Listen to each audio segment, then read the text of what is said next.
So what I'm going to do is I'm going to go through just a fun and maybe unexpected example of where regular expressions might actually be useful. I was making a lasagna, and while I was making the lasagna, there were a bunch of instructions that were describing the order that all of the layers of ingredients should go in that lasagna. And I just thought that those instructions were horribly verbose and pretty unclear, and I just really wanted somebody to just in a straightforward, unambiguous way, write down the pattern so that I could follow it.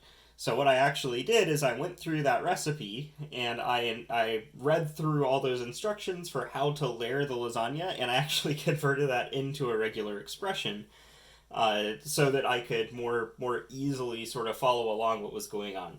So I'm just sort of going to walk through what I did while I was translating those instructions into a regular expression. So the first thing to recognize is that there are 5 different components that are going to be layered together in order to form this lasagna.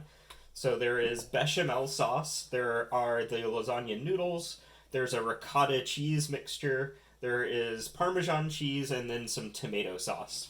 So what I'm going to do is I'm just going to use one letter to represent each of those 5 components, where bechamel I'll represent with B, the lasagna noodles I'll represent with N, the ricotta mixture with R, Parmesan with P, and then the tomato sauce with T. And then I'm going to walk through these instructions just to write down that pattern in the order that's described there. So here we have the instructions on the screen.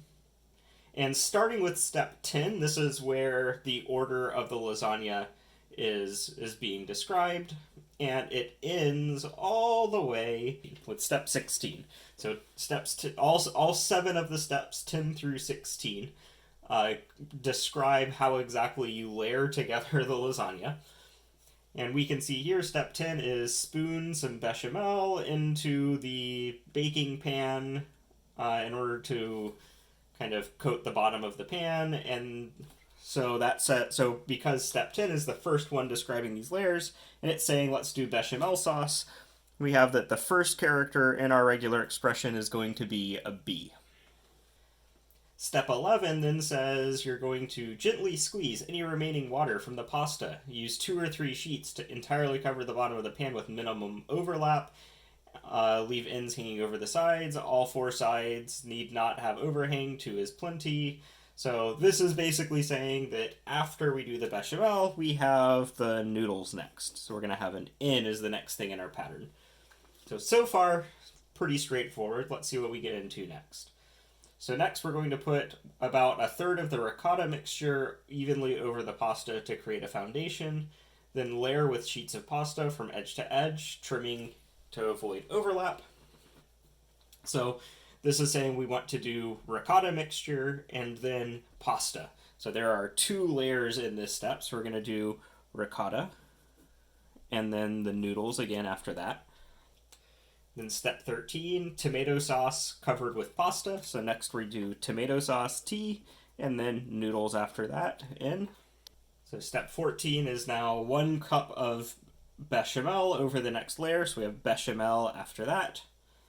And then a 1/4 cup of grated Parmesan. So Parmesan was P, and now noodles again after that. And now step 15 is where things got pretty complicated. It said repeat the remaining layers: ricotta, tomato sauce, bechamel, and Parmesan. Ricotta, tomato sauce, bechamel, and Parmesan. Following each layer with pasta. So basically, it is not as straightforward exactly how to implement this or what those layers mean. Because it says, do we want ricotta, tomato, bechamel, and Parmesan, and that's one layer that you want to cover with pasta? Or is it trying to say ricotta pasta, then tomato sauce pasta, then bechamel and Parmesan pasta, and so forth? I thought that was ambiguous, so let's keep reading to see if it clears that up. If you use thicker noodles, you might not be able to fit 8 layers of noodles in the pan. If using store-bought or dried pasta, you can skip the noodle layer between the ricotta and the tomato sauce to prevent the lasagna from stretching higher than the top of the pan. Okay, so it is implying that by default there is going to be a noodle layer between the ricotta and the tomato sauce, meaning that I think that this is saying we want to do ricotta and then noodles, and then tomato sauce and then noodles, and then bechamel and parmesan and then noodles, where we are allowed to possibly skip the noodle layer between the ricotta and the tomato sauce. So what this is doing here, and I am going to use a little bit of the syntactic sugar that you have in your homework, actually, in one of the problems of your problem set. So this is saying that we have ricotta, and then we have a layer of noodles that we're allowed to skip. So a layer of noodles that we're allowed to skip. So we might have a layer of noodles following that ricotta, we might not. And then we're going to have tomato sauce, and then we have bechamel, or tomato sauce and then noodles, and then bechamel and parmesan and then noodles. And we have to do 2 of these. And then step 16, we finally get to the end of that, and we have spread with the remaining bechamel. So we finally end it with bechamel.